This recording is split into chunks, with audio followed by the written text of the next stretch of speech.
दोस्तों, यूपीएससी की दुनिया में आप आए तो दो लोगों के बारे में आपको जरूर पता होना चाहिए। पहला, भारत के youngest IPS officer Safeen Hasan sir के बारे में। दूसरा, भारत के youngest IAS officer Ansar Shaikh sir के बारे में। वीडियो में हर चीज डिटेल में कवर की गई है, इसलिए थोड़ी लंबी हो सकती है, लेकिन आखिरी तक जो टिकेगा वो आज बहुत कुछ सीखने वाला है। तो दोस्तों, सबसे पहले हम बात करेंगे सफीन हसन सर के बारे में। यह बंदा 22 साल की उम्र में भारत का यंगेस्ट आईपीएस ऑफिसर बनता है, जिसकी घर की कंडीशन बद से बदतर थी। सफीन हसन सर के साथ जिंदगी में बहुत बुरा हादसा हुआ था, जो कि बहुत फेमस है। 8:30 बजे उनका एक एक्सीडेंट हुआ और 9 बजे उनका मेंस का पेपर लिखने जाना था। उनका लेफ्ट हैंड पूरी तरह से फ्रैक्चर हो गया था, लिगामेंट डैमेज था और सर से खून बह रहा था। लेकिन सफीन सर कहते हैं, उस टाइम मैंने एक चीज डिसाइड की और मैंने इस चीज पर ध्यान दिया कि मेरा राइट हैंड बिल्कुल सुरक्षित है, मैं लिख सकता हूं। तो उन्होंने उसी क्षण डिसाइड किया कि मैं एग्जाम हॉल में एग्जाम लिखने जाऊंगा, ना कि अपनी किस्मत पर बैठकर यहां पे रोऊंगा। ये जवाब अक्सर सफीन हसन सर उन लोगों को देते हैं जो उनको कहते हैं कि सफीन जी, आप तो बहुत लकी हैं। और सफीन सर मुस्कुरा कर कहते हैं कि भगवान भी बहादुरों का साथ देता है। उनके अनुभव से हमको यह सीखने को मिलता है, जीवन में हर चीज में रिस्क है, लेकिन जहां रिस्क है वहां प्रॉफिट भी तो है। तो हमें हमेशा अपना फोकस रिस्क पर नहीं, प्रॉफिट पर रखना चाहिए। सफीन सर की जिंदगी का एक और वाक्य है जिससे मैं खासा प्रभावित हूं। सफीन सर स्ट्रांगली बिलीव करते हैं ऑप्टिमम यूजेज ऑफ टाइम में। जैसा कि आप सभी को पता है, सफीन सर ने अपने पहले अटेम्प्ट में यूपीएससी क्लियर करने के लिए दिल्ली के बाजीराव इंस्टीट्यूट में कोचिंग ज्वाइन की थी।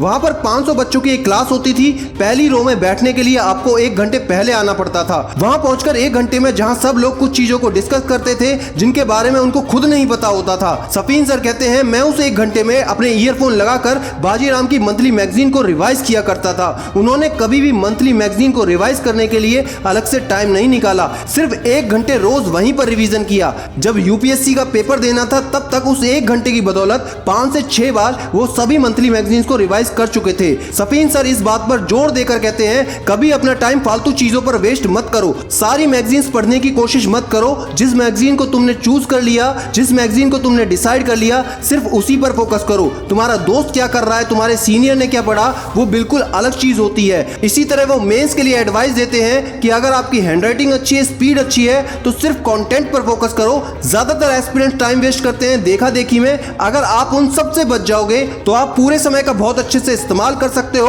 ऑलवेज रिमेंबर दैट 1000 सिलेक्शन मतलब 1000 types of strategies. Safeen sir से एक चीज बहुत अच्छे से सीखने को मिलती है, वो कहते हैं किसी एक की भी स्ट्रेटेजी को फॉलो करने की जरूरत नहीं है। उनका एक स्टेटमेंट बहुत फेमस है, मैंने लक्ष्मीकांत कभी नहीं पढ़ी। वो किताब जो एक यूपीएससी एस्पिरेंट के लिए बहुत जरूरी है, बाइबल की तरह होती है, वो उन्होंने कभी नहीं पढ़ी। कहने का मतलब ये है, उन्होंने दूसरे राइटर की बुक को अच्छे से पढ़ा क्योंकि वो उनको अच्छे से समझ आई। तो जो संसाधन आपके पास है, जो रिसोर्सेज आपके पास है, जो किताबें आपके पास है, जो मंथली मैगजीन आपके पास है, वो सिर्फ और सिर्फ आपको चूज करनी है कि कौन सी चीज आपके लिए बेहतर है। नई नई किताबों की बजाय किताब अपने हिसाब से सेलेक्ट करके उनको ज्यादा से ज्यादा रिवाइज करने से अच्छा कुछ नहीं हो सकता। 10 किताबें एक बार पढ़ने से बेहतर है एक किताब को 10 बार पढ़ा जाए। सफीन साहब की एक और स्ट्रेटेजी तो बहुत कमाल की है, जिसके कारण उनसे बेहतरीन और स्मार्ट ऑफिसर आपको देखने को नहीं मिलेगा। वो कहते हैं कि मैंने अपनी ग्रेजुएशन के 4 साल में हर एक टॉपर, टीना डाबी मैम, ईरा सिंघल मैम की स्ट्रेटेजीज को अच्छे से स्टडी किया। मैंने उनकी कमियों पर ध्यान दिया कि इन लोगों ने कौन सी ऐसी गलतियां की जो मुझे नहीं करनी, जिससे मैं फर्स्ट टाइम में क्लियर कर जाऊं। वो आचार्य चाणक्य जी की बात को बार बार दोहराते हैं कि हमें दूसरों की जिंदगी के अनुभव से सीखना बहुत जरूरी है। वो जो गलती कर चुके हैं उनको दोहराने के लिए हमारी जिंदगी बहुत छोटी है। अगर आप दूसरों की गलती से सीख गए तो अपनी स्किल्स को इंप्रूव कर सकोगे और साथ ही साथ आपका टाइम भी बचता है। यूपीएससी एग्जाम को क्लियर करने का एक बहुत ही स्मार्ट तरीका सफीन सर बताते हैं कि यूपीएससी में हमेशा हर चीज को क्यों और कैसे इस तरह से देखा जाता है। क्या नुकसान है, क्या फायदे हैं, ये आपको देखना है, उसे कैसे इंप्रूव करना है। अगर ये सब सोचने में आप कामयाब रहे तो यूपीएससी इज ऑल योर्स और आप हर क्वेश्चन को बहुत आराम से कर सकते हैं। सबसे जरूरी बात जो आपको सीखनी है वो है माइंडसेट। सफीन सर कहते हैं कि अक्सर लोग मुझसे पूछते हैं कि सर आपने 1 साल की तैयारी में फर्स्ट टाइम में यूपीएससी क्लियर कैसे कर लिया। ये बहुत बड़ी बात है, लेकिन इसके पीछे सफीन सर बहुत गंभीरता के साथ कहते हैं, भले ही मैंने 1 साल की तैयारी करी हो, लेकिन मेरा माइंडसेट ऑफिसर बनने का प्राइमरी कक्षा से था। सारी पढ़ाई गुजराती मीडियम से करने के बावजूद सिर्फ अपने माइंडसेट की बदौलत सारी की सारी कोचिंग उन्होंने इंग्लिश में की। दोस्तों, इस बंदे की बात आपको आज ही समझ लेनी चाहिए कि जिस तरह का एटीट्यूड, जिस तरह का कॉन्फिडेंस एक ऑफिसर बनने के बाद होना चाहिए, वो कॉन्फिडेंस आपके अंदर प्रिपरेशन के दौरान ही शुरू हो जाना चाहिए। देश कैसे आगे बढ़ सकता है, देश से पहले कुछ नहीं, देश के ऊपर कुछ नहीं और देश के लिए मेरा सब कुछ, इस भावना के साथ आपको तैयारी करनी चाहिए, अपना कॉन्फिडेंस रखना चाहिए और आगे बढ़ना चाहिए।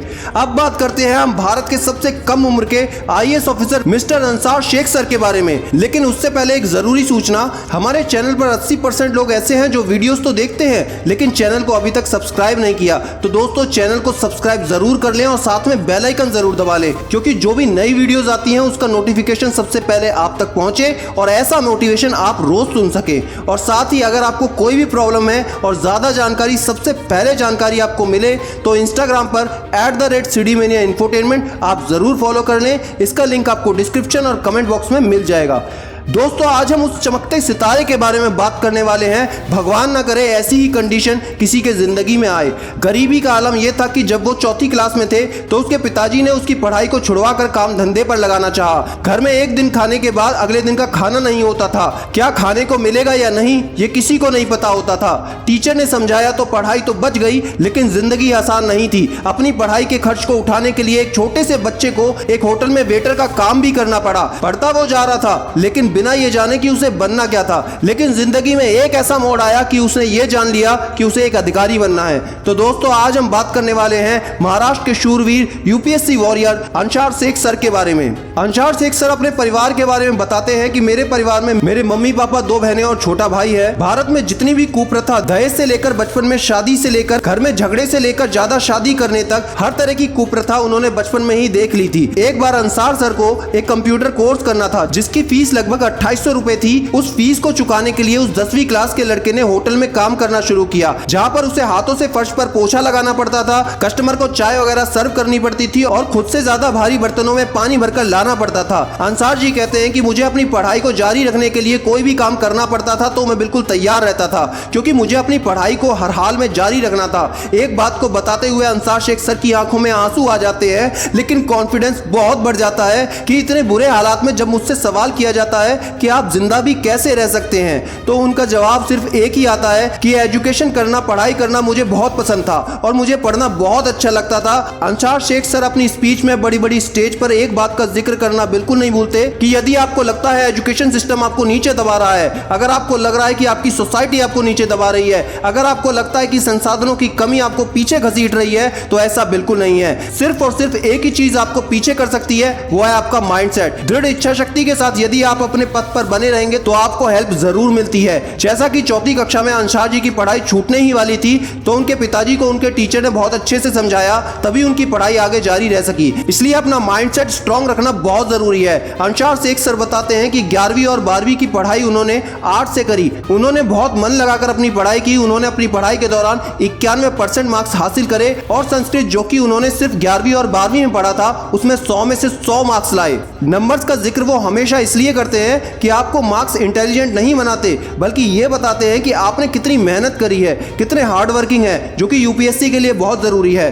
11वीं और 12वीं की पढ़ाई के दौरान वहां के टीचर के द्वारा उनको पता चला कि यूपीएससी एक चीज है जिसके द्वारा आप कलेक्टर बन सकते हैं, आईपीएस बन सकते हैं, और वहां से उन्होंने अपना माइंडसेट बनाया। उन्होंने डिसाइड किया कि मेरे पास खोने के लिए कुछ भी नहीं है, क्यों ना एक बड़ा दाव लगाया जाए, यूपीएससी की तैयारी को पूरे दमखम के साथ किया जाए। अंसार जी ने अपनी तैयारी अपने बीए के एडमिशन के दौरान से ही शुरू कर दी थी। उन्होंने अपने कॉलेज से बीए की पढ़ाई जारी रखी और 19 साल की उम्र में एक कोचिंग क्लास को ज्वाइन कर लिया। उस कोचिंग क्लास में उनके साथ 30 साल के, 25 साल के लोग भी तैयारी करते थे और वो लोग उनको अलग तरीके से चिढ़ाते भी थे। लेकिन अंसार जी कहते हैं मैंने अपने मन में एक चीज डिसाइड की हुई थी कि पुणे आए हैं तो आईएएस ऑफिसर बनकर ही घर जाना है। अंसार जी साथ में ये भी कहते हैं कि फर्क नहीं पड़ता कि कितने लाख स्टूडेंट इस टेस्ट की तैयारी करते हैं, कंपटीशन की चिंता मुझे बिल्कुल नहीं थी। आपका कंपटीशन सिर्फ एक ही इंसान से है, वो है आप खुद। दोस्तों मैं पूछता हूं कि 21 साल की उम्र क्या होती है? 21 साल की उम्र में आप क्या कर रहे हैं? 21 साल की उम्र में कौन सी गर्लफ्रेंड बॉयफ्रेंड के बारे में आप सोच रहे हैं? 21 साल की उम्र में कौन सी वेब सीरीज आप देख रहे हैं? 21 साल की उम्र में आपका गोल तक डिसाइड नहीं है। 21 साल की उम्र में तुम्हारे पेरेंट्स तुम्हें पढ़ने के लिए बार बार बोलते हैं। 21 साल की उम्र में तुमसे तुम्हारा टाइम टेबल तक फॉलो नहीं होता।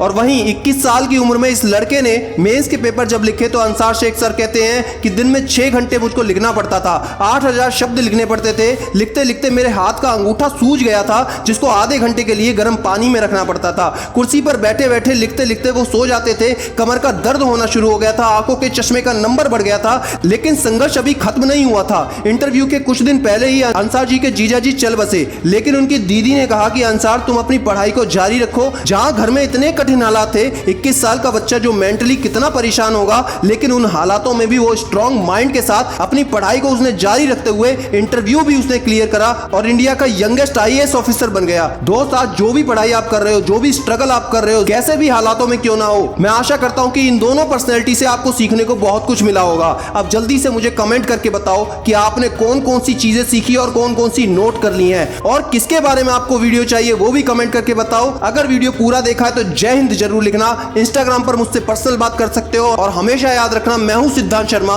कोई है या नहीं, मैं हमेशा आपके साथ हूं। Be happy and stay motivated with सिडीमेनिया।